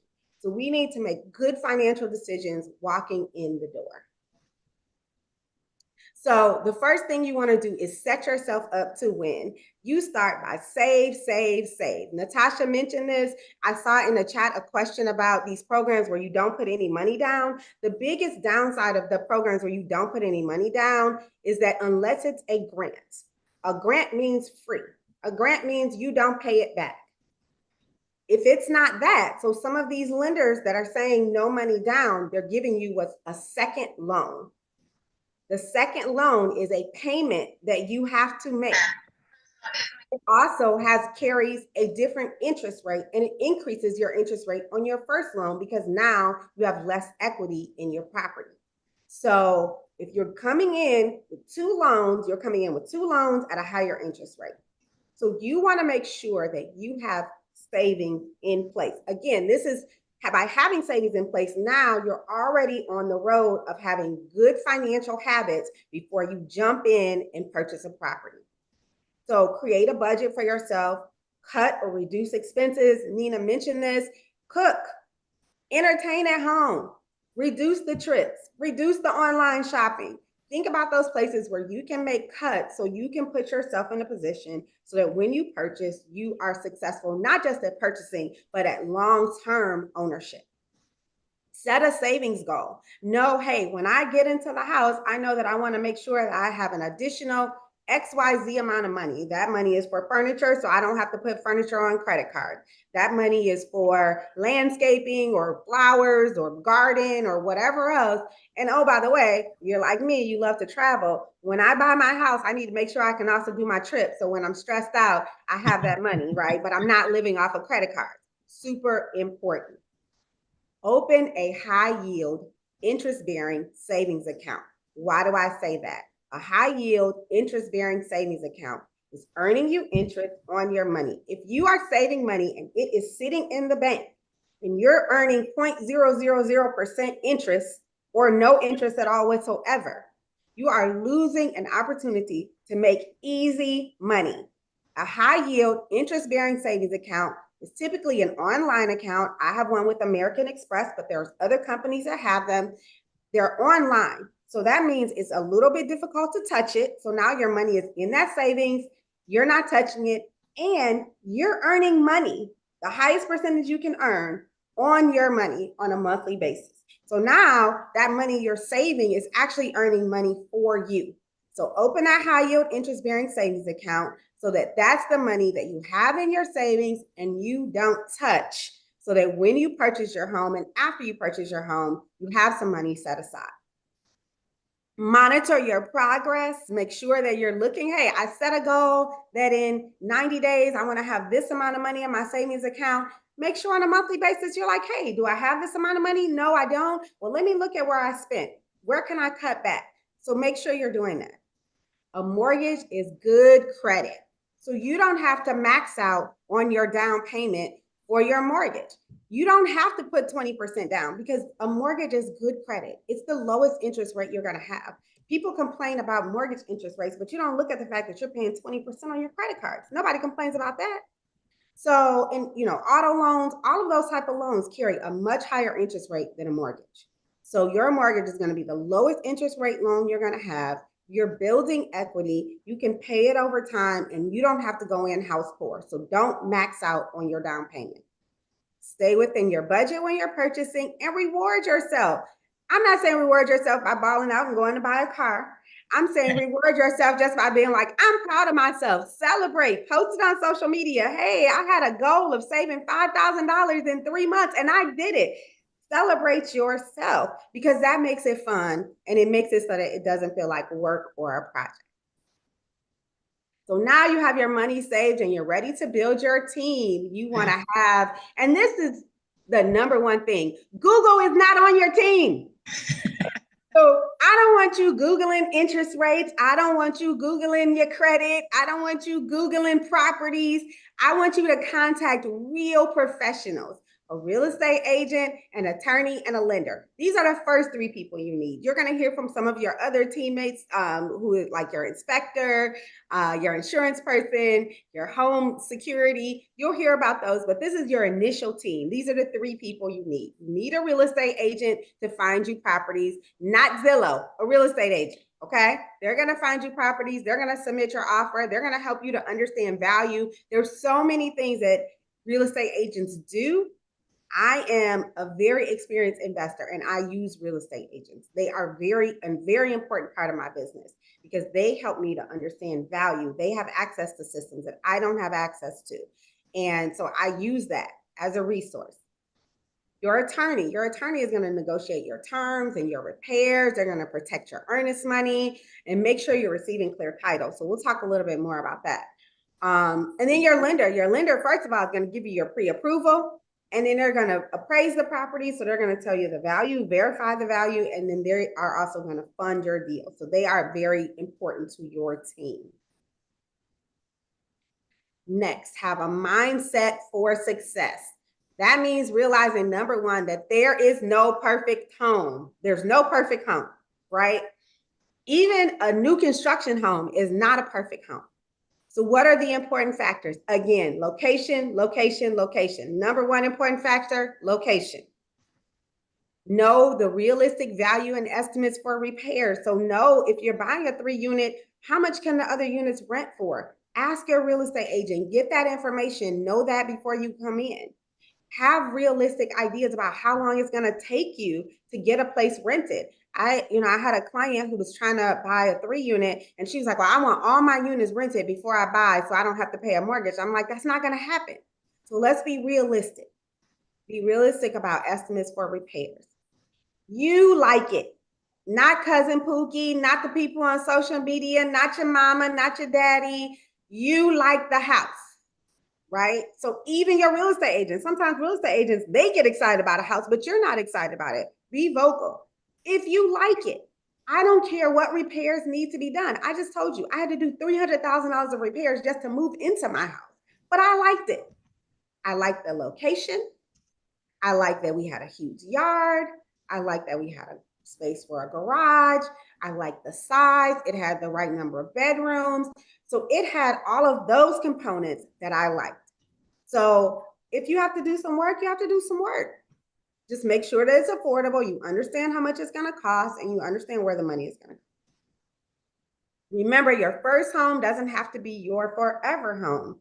You might buy a house and know that, and Natasha will tell you about her house hacking story, but you may buy a home and for whatever reason, you're like, hey, I lived here for a year and I don't like it, or I'm ready to grow. So I bought a condo first and now I want to buy a 3-unit. I bought a 3-unit. I don't want to live with people anymore. And now I want to buy a single family. So it's okay to have a plan to buy future homes. It's okay to say, hey, this is where I can start. I had a client that just purchased a home. Their home was $120,000. It was not in the best neighborhood. And my client said to me, listen, I understand that this house needs a lot of work. It's not in the best neighborhood, but it's what I can afford. And I really want to own right now. And so she wanted to own, she's purchasing her home, and she's going to be able to sell it sometime in the future. So that's great. And then you want to trust your professionals. So we talked about your professionals, trust them. Trust what they tell you, listen to them. If they tell you don't buy it, don't buy it. If they tell you buy it, hey, if that's not a big deal, trust them. That's why you're hiring them. That's why you're paying them. Thank you. Talk a little bit about the attorney role. You want to negotiate the attorney negotiates your repairs. Oh, and I have my serious picture on here because I want you to see face, but I also have my fierce side. That's I'm not playing with you type of face. So your attorney negotiates your repairs, protects your earnest money, make sure you're getting clear title. They make sure they check for code violations or potential issues with the property. They review the survey to make sure your neighbor's fence is not on your land. And they'll go to your closing and explain your closing documents. So if you are ready to be a homeowner, I have a QR code here, which has my ebook. The ebook is 90 days to first-time home buying. It will give you all the steps that you need and all the information that you need to purchase your home. I also have all of my contact information here, and I would love to be your attorney partner on your purchase. Awesome. Thank you, Ebony. So you went under contract and you had your attorney get you started on everything. And then the next step is going to be where you're going to have a home inspection. Ron, do you need me to share my screen, or did you want to share your screen? So I'm going to introduce you guys to Ron Robbins. Ron, are you able to? I can actually use my screen unless you already have it up. No, you can share your screen because I know you have a few screens here. And Okay. guys, the home inspection process is a huge process. Ron's going to give you a quick version of the process because we know it's Saturday and we're already over an hour, so we know your time is valuable. So he's just going to kind of go over that process with you, what a home inspector does, who is the home inspector, why is the home inspection important.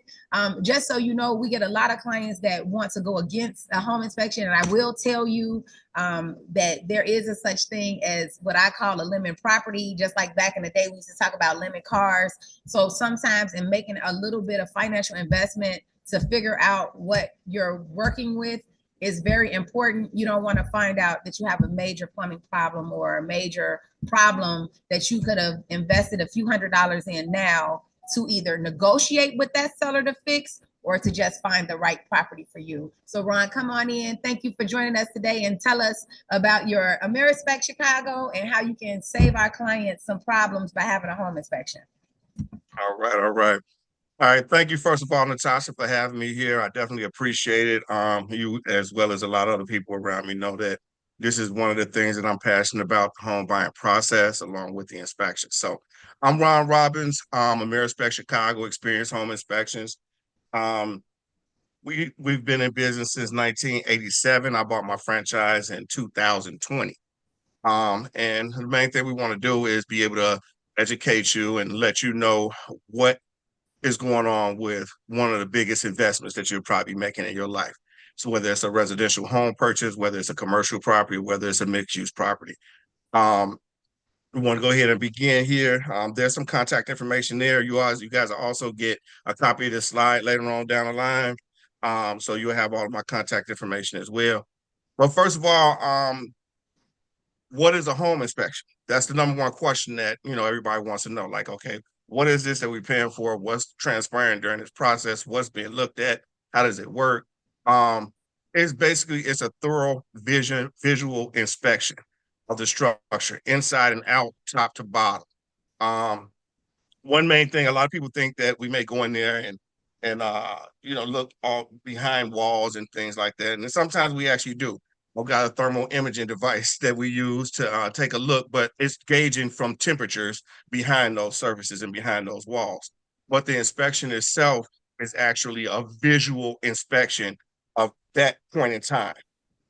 So it's actually 400 plus point inspection of different things throughout the property. All of the interior structures, all the exterior structures, heating, cooling, plumbing, electrical, roof, attic, basement, crawl space, and in some cases, the yard or the parking lot that may be associated with it, and other features that might be like a guest house or an attached garage or what have you. And we do a fair objective evaluation of those properties and let you know through a comprehensive report what those findings are, the different potential concerns, and an easy to read report with images of everything that we found in there. This is pretty much another slide of the stuff that I just mentioned that we go over. If you want to take a quick brief look at it, it's the same thing that I just mentioned a second ago. I'm gonna try to get through this quick because I know that we don't have all day. And so these are some things that people always have questions about too. Like what is it not? What is not is we can't tell you 100% of every conceivable flaw within that property. We're gonna try to get as close as we can to what's going on in that property. We can try to get to everything that we can turn up and find. It's not an appraisal. An appraisal is something that gauges the value of that property and lets you know about how much that property is worth for the market or so. And the inspection is not something to gauge the value of the property. It's not a warranty, although some inspection companies do offer a warranty along with a home inspection that they give you. And And if anyone has any questions, feel free to ask questions along the way. I love it when people ask questions when I'm doing these types of presentations. And it's because it's a whole lot more easier to answer your questions versus the standard slates that we have right here. We love questions, y'all. We love questions. So drop them and drop them. I could read the chat now, so I can bring them on through. Right, there you go. Okay, cool. So why is it that a buyer or a seller would need an inspection? Because there are buyer's inspections, there are seller pre-listing inspections as well. But of course, you need those to summarize the condition of the property. You don't want to buy, just like she said earlier, you don't want to buy a lemon house, like a lemon car. You buy the house 3 months later, now there's some issues going on with the house. And first person that you calling in this wire relationship with the broker is good, because the first person you probably gonna call back is your broker. And then your broker's going to turn call me like, Ron, what happened? You didn't find this? You didn't realize that the roof was caving in? I'm like, well, hey, we put it in report. But if you don't get it, guess what? You won't know some of those exact details. So you definitely want to make sure that an inspector come in there and identify the different areas that might need attention in the near future, even now or in the near future. There are a few other inspections besides a general inspection. Besides that general inspection, sometimes we'll come out and do a verification of repairs. That will be subsequent to the general inspection. So we'll come out, do a regular inspection, let you know some things that need to be done. And then the seller may end up fixing some of those things, or through that process, you want to get some repairs prior to closing. And then after those repairs, we come out and do a VOR inspection. That's verification of repairs. And just go over everything, make sure that all the repairs were done properly, adequately, and they meet the right standards and quality. New construction inspections is exactly what it sounds like. Pretty much what we do is come out and look over everything, make sure that everything that's been installed within that property is adequate and correct. All of the different systems work correctly and properly, and basically give you the information that you might need about it being safe and sound, even though it is a new construction property. The thing is you're gonna expect things to be small, minor issues, regardless of how old that property is. You just want to know what those issues are.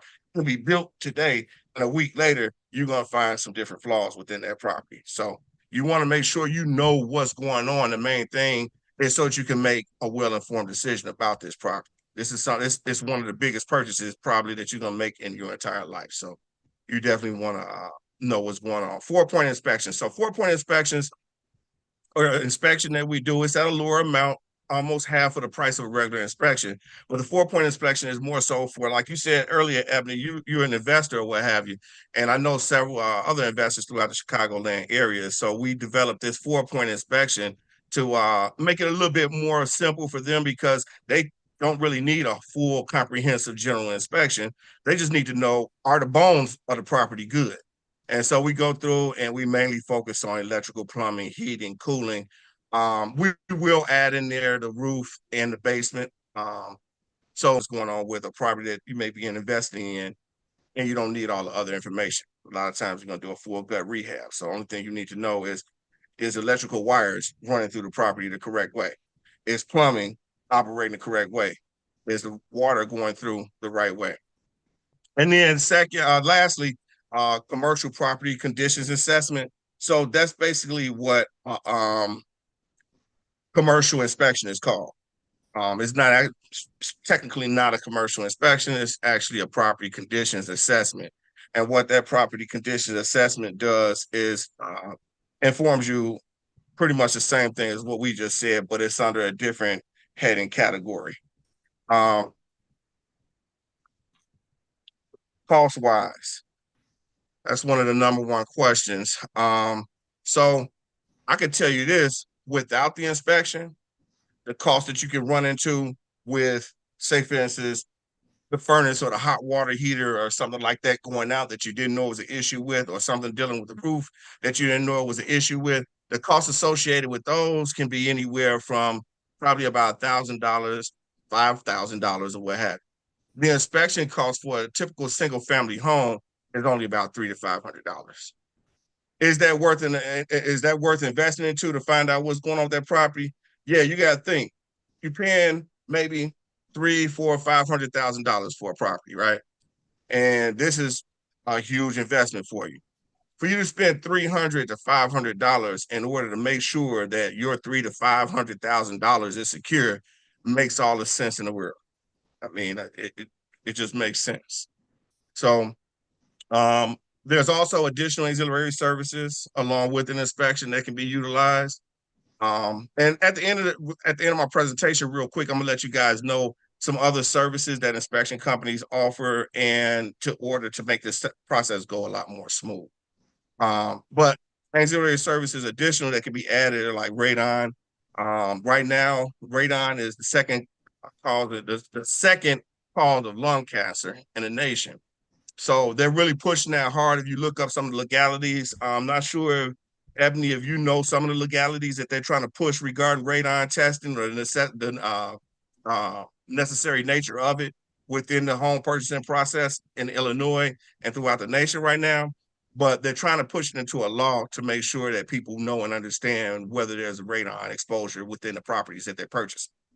Also, mold and sewer scopes, and pest inspections and several other auxiliary services that are also beneficial to the process. Last part is, a lot of times people looking at the inspection, they say, well, the inspection is $500. That's too much. Like, really? So we just found this guy over here that's going to charge us $300 to do that same inspection. So we're going to go with him because we're saving $200. All the time you got somebody in there, it's probably like somebody's cousin or whatever it might be that's coming in there and looking things over, write up a quick written report.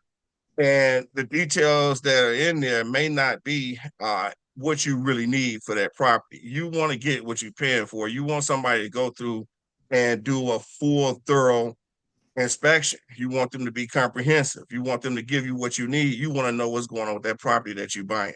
So don't always think to yourself like, hey, if it's a little bit cheaper here, I want to go with that cheaper service. You don't necessarily just want to go with a cheaper service the same way you don't want a cheaper house. You want that house that you want.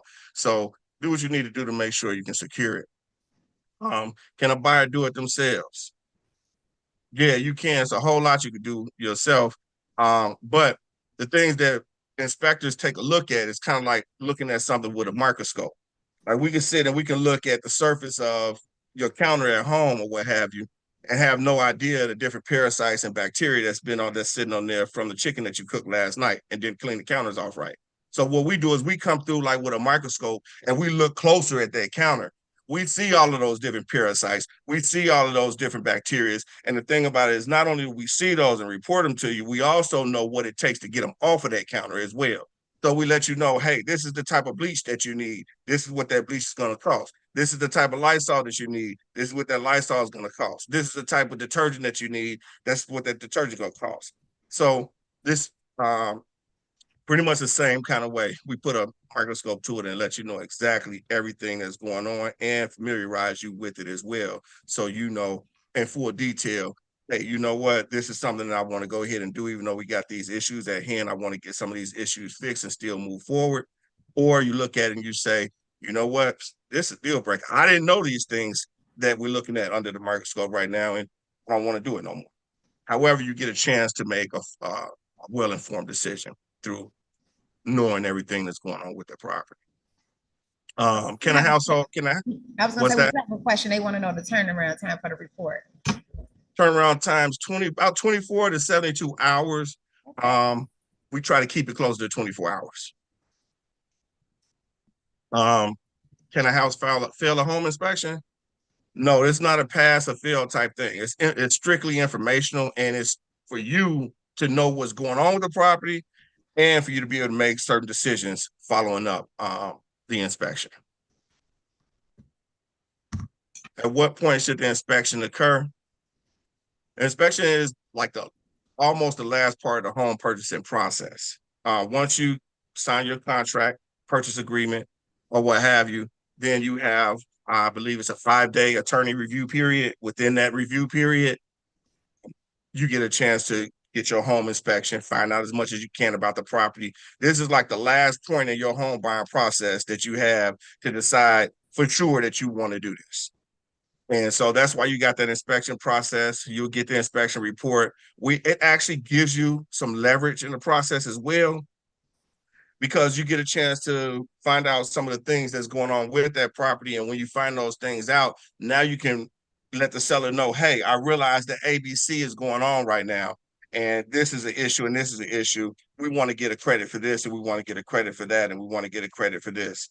And as long as we can get those credits, then yeah, we'll go ahead and move forward. So it gives you a little bit more leverage to know what's going on with the property as well.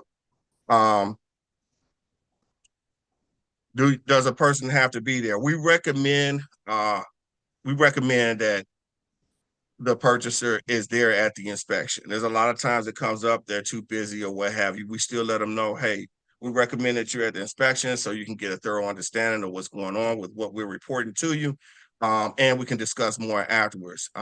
So we definitely recommend that you're there, asking many questions throughout the process, so you get a full clarification of anything going on.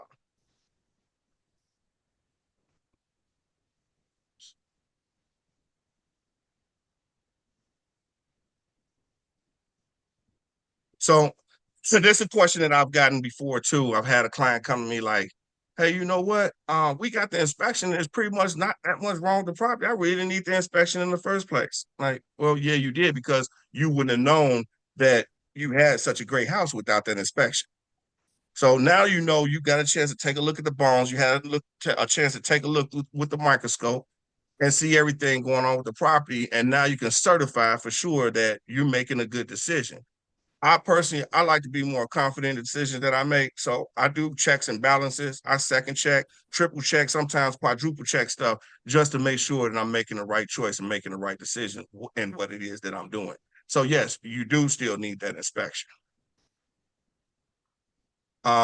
Necessary criteria to become an inspector. Well, this is something that when you choosing which inspector and which inspection company to use for your inspection services, this is what you want to keep in mind. So some of these questions right here, you guys might want to make note of them. Even though you're going to get a copy of the slide, you definitely want to make note of these, because this is something you want to ask. Does that inspector or an inspection company have the ability, experience, and the training necessary to conduct your inspection accurately? Do they have the right insurance? Do they have general liability? Do they have, if they have employees, do they have workers' compensation? Do they have errors and omissions insurance? And that's very important, because if, you know, say for instance, you got an inspector that comes into the property and, you know, they operate with a good sense of integrity. But for whatever reason, something happens in that property and a part of the ceiling drops through. Who's going to cover that? Well, the insurance is going to have to cover it. If they don't have their insurance, then it might not get covered. So you got to make sure that they got that. Are they certified and or licensed if it's required by the state? You want them to be certified regardless of whether it's required or not. But if they're licensed, because of the requirement for the state as well. And do they keep up with their continued education? They would have had to have kept up with their continued education, or else they wouldn't still be licensed. You also may want to check to see if they may be a member of ASHI or INTERNACHI. Those are the two main governing entities for home inspections across the nation.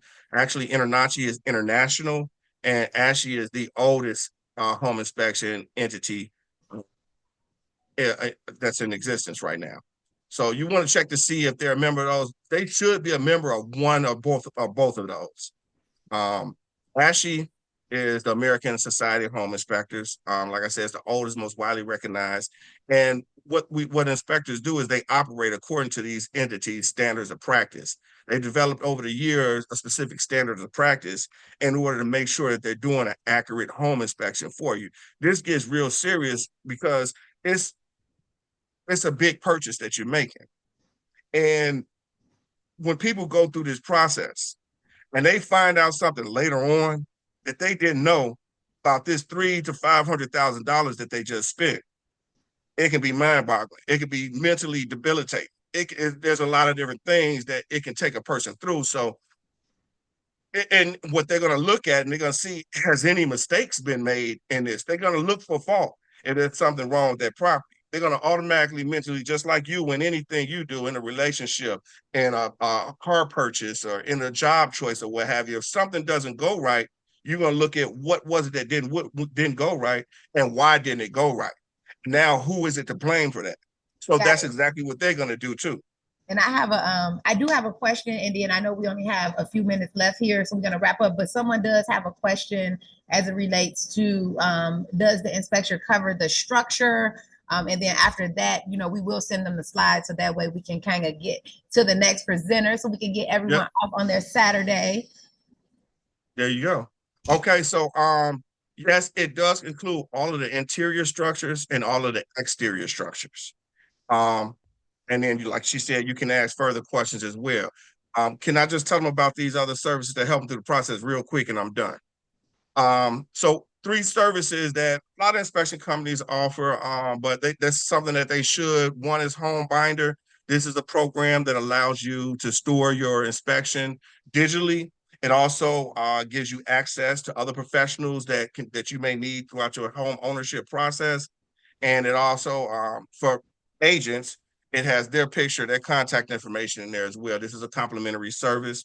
Repair Pricer is something that goes out to the agent. And each one of these are presented with every one of the inspections that we do, and sometimes they're presented with other inspectors as well. But Repair Pricer goes out to the agent, and it lets them know what it is that the issues are in the property. It goes over that report, and it gives the amounts of those different issues to rectify.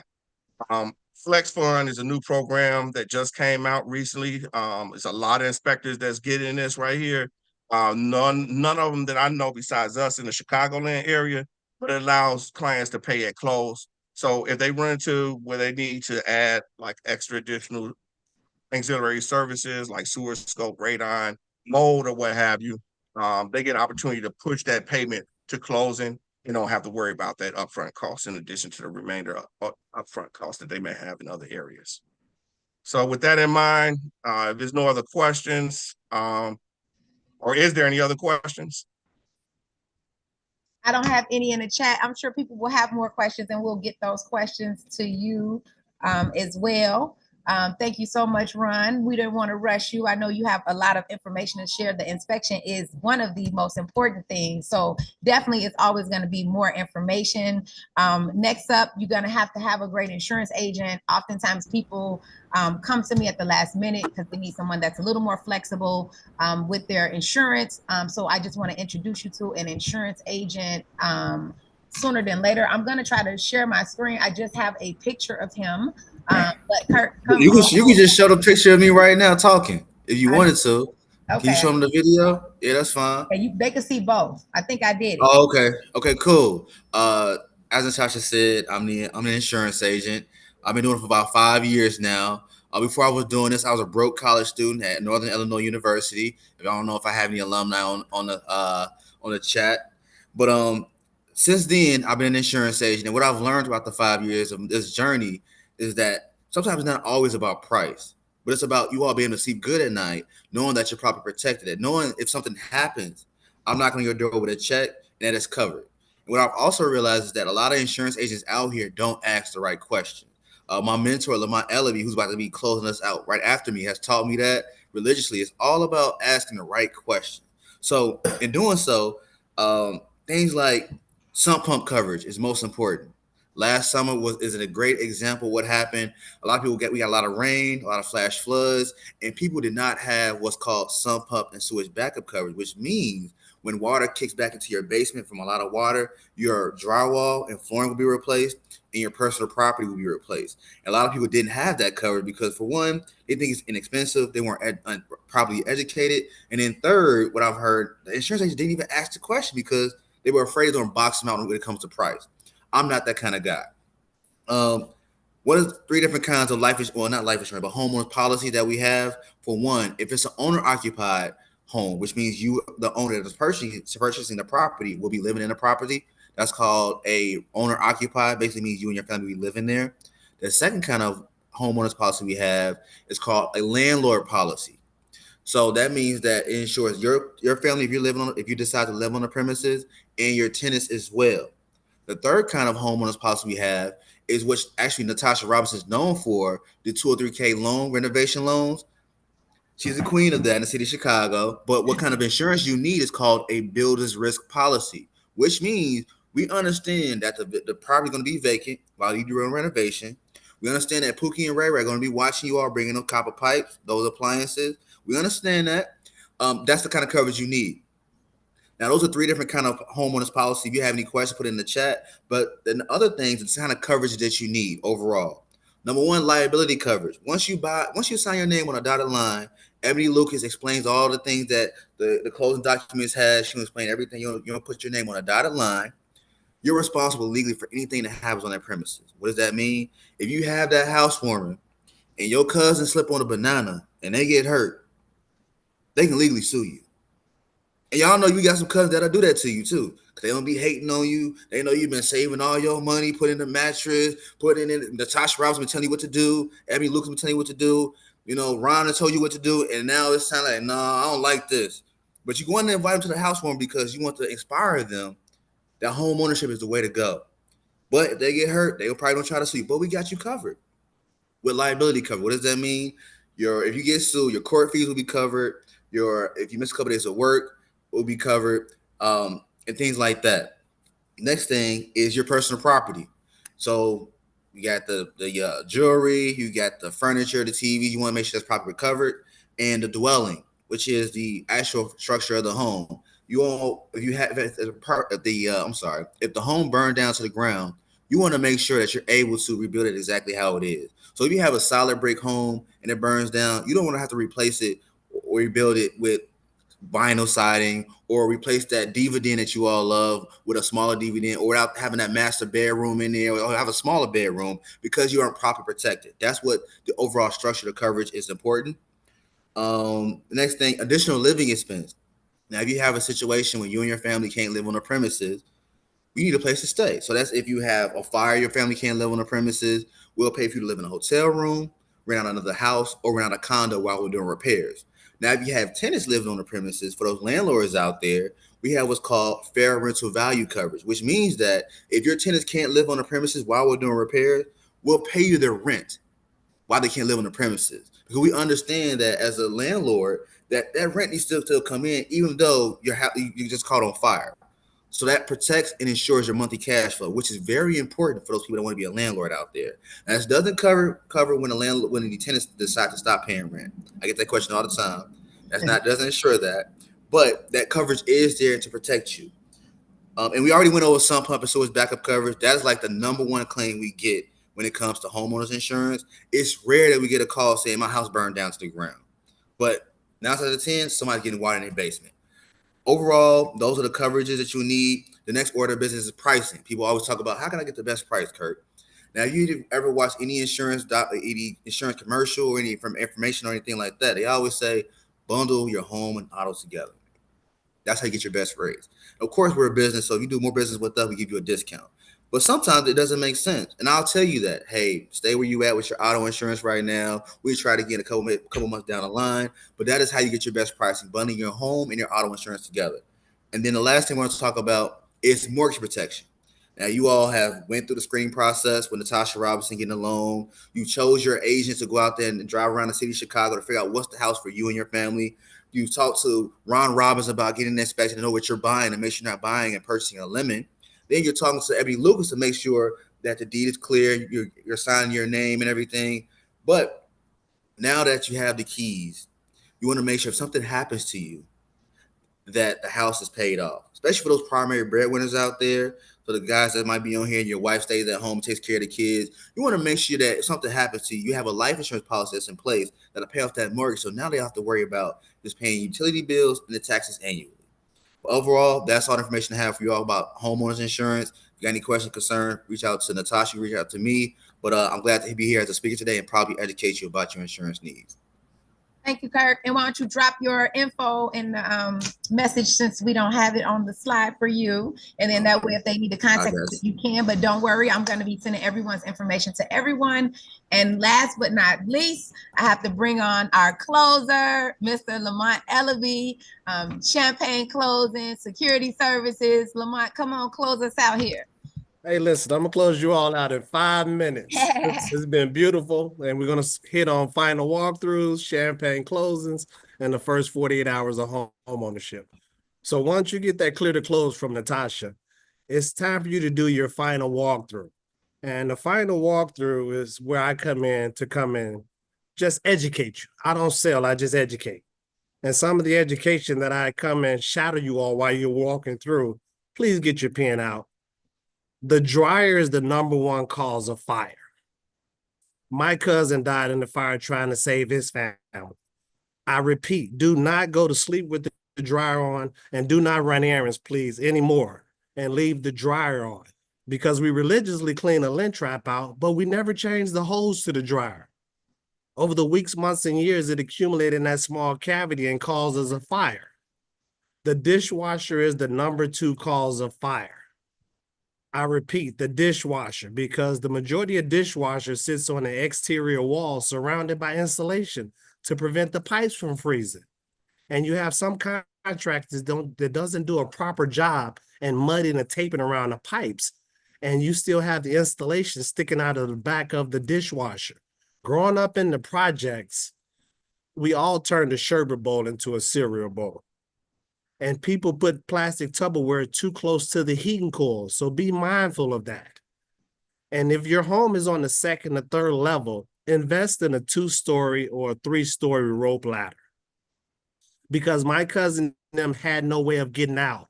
They were scared to jump.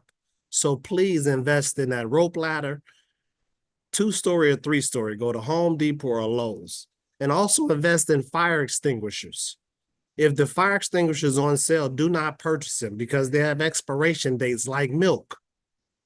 And if you have children and you're going to that final walkthrough, tell your realtor or the home inspector to put it in the report so that the sellers can put those anti-tilt brackets on the stove. Because when you pull the door down to the stove, it becomes a playground for a child. That's why they have the illustration of the stove tilting over on a baby. So please get those anti-tilt brackets. And being a homeowner, in the fall, you always changing the batteries in your smoke detectors, but you buy a big pack of them. And the ones you don't use, you put in the junk drawer with the tape measure, the Phillips screwdriver, the Y pliers. And that friction can spark a flame and cause a fire. There's 2 reasons Big Mama put them in the freezer: to preserve the life and to prevent a fire. The next thing, if you have a garage, ladies, please always back into the garage. Never pull into the garage because you can't see if something or someone come up behind you. Also, more importantly, when you do have a garage and you have teenagers, because we all lose our keys, get a digital keypad to put on the garage, and you hide a key inside the garage just in case you get locked out of your home. Because this smart technology has made a lot of people dumb, because people have smart locks on their doors, but they have storm doors. Now the lock is dumb because the storm door is locked. But one of the most important things that I ask people at the final walkthrough, has they ever heard of squatters' rights in Illinois? And it breaks my heart. 9 out of 10 home buyers that I talk to know nothing about squatters' rights in Illinois. So that's important to look into. And I'll share something with you in 1 second, but I want to tell all the women that's listening right now, 75% of women, you'll find a credit card, checkbook, or jewelry in their underwear drawer. So if you're all in the 75%, you have to find a new spot. The 25% of women that listen to me, I tell every homeowner should have a minimum of 2 safes in their house. The first safe is called a send-off safe. You put 1 brick in it, all those shoes you own, you're going to scoot 2 pair over, and you put the send-off safe on the floor of the master bedroom.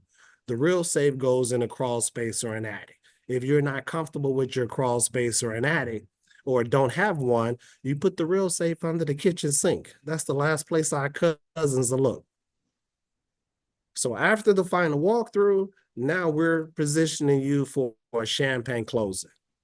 A champagne closing means that someone's going to show up professionally dressed with 6 champagne flutes, signature glasses, a nice chill bottle of champagne on ice, so you can have a celebratory toast to your new blessing. I created Champagne Closings 6 years ago. I am the proud owner of my own ADT security company. I am licensed in 44 states, and my job is just to prevent bad things from happening to good people. So I'm gonna wrap it up by telling you what to do in the first 48 hours of home ownership. As soon as you leave that closing, go to Home Depot or Lowe's, Petco or PetSmart, and get you some Beware of Dog signs, 2 to 4 of them, and put around your property to keep our cousins out the backyard. This is your first line of defense is the Beware of Dog signs. After you pick up your Beware of Dog signs, you're going to contact your utility companies, because in Illinois, squatters have rights and they have Redfin, and they watch the contingency list. And when they see a person close on their home, because the average person doesn't move in the first 48 hours, squatters call the light company and the gas company and put your utilities on a password and lock you out. Then they call a locksmith and change your locks, because once you call the police, one of the first questions the police will ask is, do you have keys to this property? They make 2 sets of keys. They give one to the police officer. The police officer goes over to the door to see if the keys work. And then they're going to tell you there's nothing they can do. And after closing on your house, I don't want you to catch a case and get another address after you just got an address. Okay? So be mindful of these things. So the last thing I want to say is, do not ever give the last 4 digits of your social security number out, because that's all you need to run your credit. You do not want your credit ran before you close. I don't care what nobody tell you. Y'all heard him? Nobody. Do not give it out. It's important. But I just want to close because you have to do things decent and in order. And I just only wanted to take 5 minutes of your time. You're at the right place at the right time. Stop overthinking, playing mental gymnastics, because faith would not be faith if you knew what you had coming. So trust the process, trust Natasha Robinson team, and take my number down, 773-998-0041. That's 773-998-0041. And to God be the glory. We're going to continue to celebrate you, educate you, and get you to the keys that your heart desires. Yes. Well, Thank you. Ellaby. And we have made it to the 2-hour mark. I have already been told through text messages that we're going to make sure we get these shorter, but we had a lot of information for you guys today. If you have questions and we have a survey for you to the right side where you're not doing an application. I am Loans by Natasha Robinson. Thank you guys so much for coming out today and listening to everything that we had to offer. I hope that we made it a great experience for you. If you have any questions, email us and we will send you a copy of the presentation and the contact information for the presenters. And congratulations on taking the first step towards home ownership was this home buyer seminar. And hopefully we share some information with you to get you started on your journey. Thank you to all my presenters. I really appreciate you guys. Enjoy the rest of your Saturday. To God be the glory. Thank you for having us. Y'all have a good one. Thank you. Bye. Great night. We look forward to all you new home buyers. We already have a See lot you of all soon. applications. So thank you guys. We're going to get back to you guys right away so we can get you on your journey. So yeah. All right, team. Thank you all. Have a good day. Emeka, you can end us. Thank you.